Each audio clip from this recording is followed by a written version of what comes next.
Testei 6 dos mais importantes indicadores dentro da análise técnica para entender qual deles é o melhor, em outras palavras, qual deles é o que dá mais dinheiro. Analisei ponto a ponto, taxa de acerto, lucratividade, para que no final eu te diga qual deles é o melhor. A metodologia que eu utilizei foi analisar cada um dos 6 indicadores, MACD, média móvel de 9, média móvel de 21, High Low, SAR, Stop ATR, utilizando os parâmetros mais importantes dentro dos testes: taxa de acerto, relação, ganho-risco, número de operações, drawdown e lucro. Vamos começar falando sobre esses 6 indicadores. O motivo de eu ter escolhido cada um deles foi em virtude deles serem indicadores de tendência, ou seja, são indicadores que visa pegar longos movimentos dentro dos ativos que estão direcionais do mercado. Esses 6 indicadores têm então a característica deles funcionarem bem em mercados que estão com tendência. E é super importante que tu entenda a diferença de um mercado lateral e de um mercado de tendência, porque esses indicadores funcionam nos mercados de tendência. O mercado lateral, que é aquele onde nós temos movimentos de alta e de baixa curtos, são mercados mais difíceis de serem operados. O objetivo é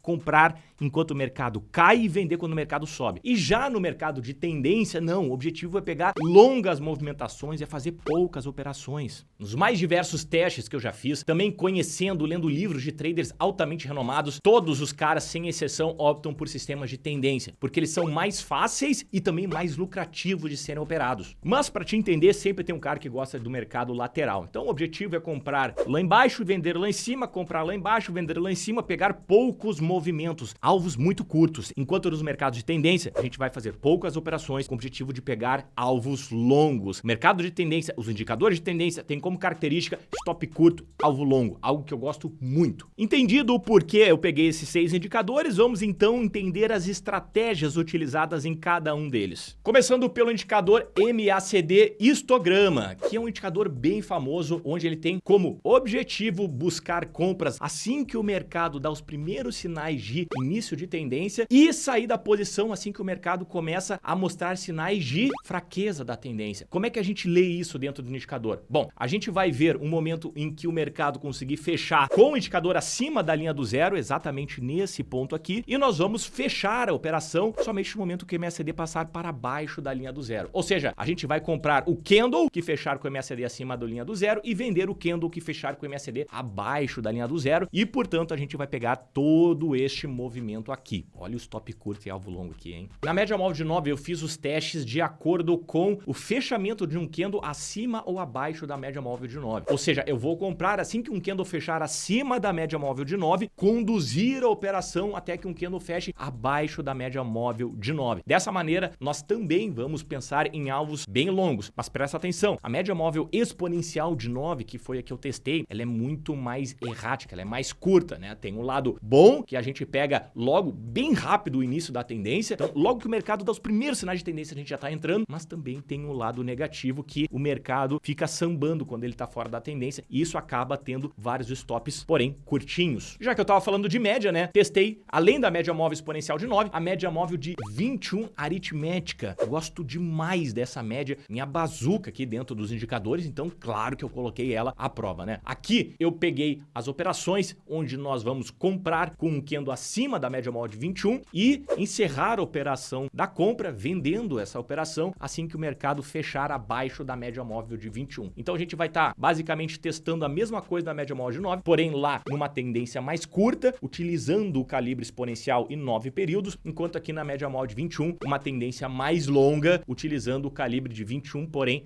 aritmético. Eu já vou te mostrar quais são as vantagens, as desvantagens. Calma que eu vou te mostrar tudo ponto a ponto, cada um desses indicadores, para que no final tu entenda qual deles é o melhor, observando esses pontos importantes. Mas antes, vamos conversar sobre o High Low. Talvez tu não esteja tão familiarizado com esse indicador, mas ele é um cara que por muito tempo foi muito falado, ele foi o queridinho, hoje já não tá mais tanto assim, né? Aconteceram algumas formulações importantes, mas ele tem o seu mérito e a gente precisa testar ele também. Basicamente, o High Low é o cara que vai nos dizer a média das últimas mínimas e as médias das últimas máximas. O indicador clássico aqui, o calibre clássico, é na forma de 3 períodos. E a gente vai comprar assim que um candle fechar acima do High Low e vai encerrar a operação assim que um candle fechar abaixo do High Low. Em outras palavras, se os candles estiverem abaixo do High Low, significa que o mercado está em tendência de alta e, portanto, eu devo permanecer comprado. Porém, se o mercado fechou abaixo do High Low, nós temos ali uma perda de tendência. Agora, como o High Low ele é calibrado para 3 períodos, ou seja, um período bastante curto, nós temos também aqui uma série de vantagens e desvantagens. A vantagem é que, sendo um calibre curto, o mercado vai pegar assim, ó, no início de uma tendência e a gente vai ficar surfando ela por muito tempo até que o mercado dê o primeiro sinal de saída, ou seja, a gente vai entrar e sair muito rápido, o que é bom para operações que estão dando certo. Porém,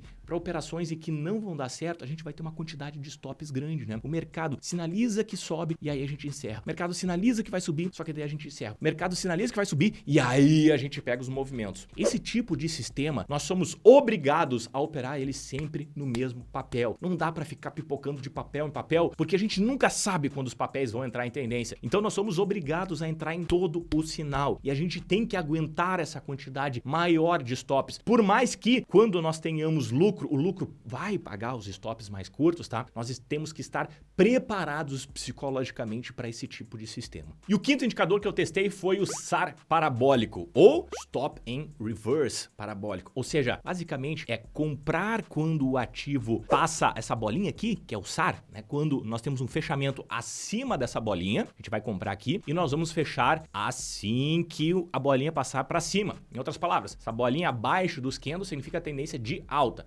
Bolinha acima dos candles significa tendência de baixa. Eu não vou entrar tanto no cálculo aqui contigo agora, porque especialmente o SAR, ele tem um cálculo um pouquinho complexo, tá? Mas repara que enquanto o mercado vai acelerando na tendência, o que a gente tem é essas bolinhas chegando cada vez mais perto, né? Em outras palavras, conforme o mercado vai gerando a tendência, o indicador vai acompanhando cada vez mais perto para que quando a tendência ela se perca, quando a tendência começar a ficar fraca, no primeira correção, no primeiro movimento contrário, a bolinha já vai para cima, né? Então também é um indicador bastante rápido e que identifica longas tendências de uma maneira muito rápida. Só que também tem a característica de ter mais stops, né? Stops curtos, perdas de colherinha, só que quando a coisa dá certo, ganha-se de balde. E aí nós temos aqui os critérios objetivos de como esse indicador foi testado, e aqui então nós temos o ponto de entrada lá embaixo, e aqui nós temos o ponto de saída, e a gente pega todo este movimento. E finalmente o sexto indicador que eu testei, tu vai ver o que esse cara aqui, rapaz, que é o Stop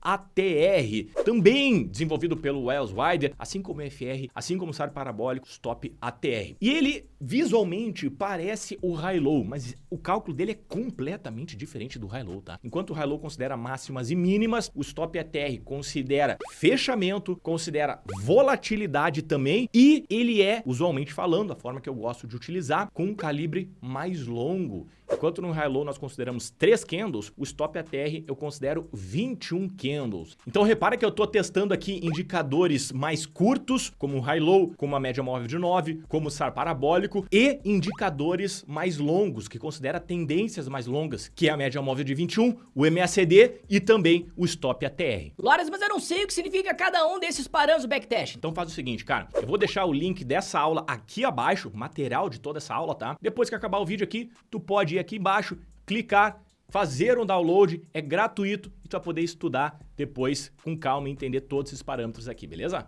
Antes de eu entrar nos parâmetros em si, eu só quero fazer um parênteses aqui para te entender quais ativos eu testei e entender o porquê eu testei esses caras. Testei a VEG, onde nesse período ela subiu 636%. Testei a Unipar, onde nesse período ela subiu 3.546%. Também fui para a Log N3, onde ela subiu 2.114%. Também testei a Localiza, que eu gosto muito, subiu 558%. E claro, não poderia deixar de testar a Vale, né? Grande parte dos traders que estão começando gostam muito da Vale, então testei ela, que subiu neste mesmo período 285%. Bom, vamos então ao veredito. Depois de todos esses testes, qual foi o melhor indicador, Lawrence? No que tange a taxa de acerto, quem performou melhor em todos esses testes foi o Stop ATR. Esse cara aqui ganhou de lavada de todos os outros indicadores e na média, os testes ele teve uma taxa de acerto de 50%, ok? Lembra que são indicadores de tendência onde os stops são muito pequenininhos e os alvos são muito longos. Então, por mais que a maior taxa de acerto seja de 50%, para indicador de tendência é uma taxa muito alta. Se eu pegar a média móvel de 9, por exemplo, nós tivemos uma taxa de acerto beirando os 30%.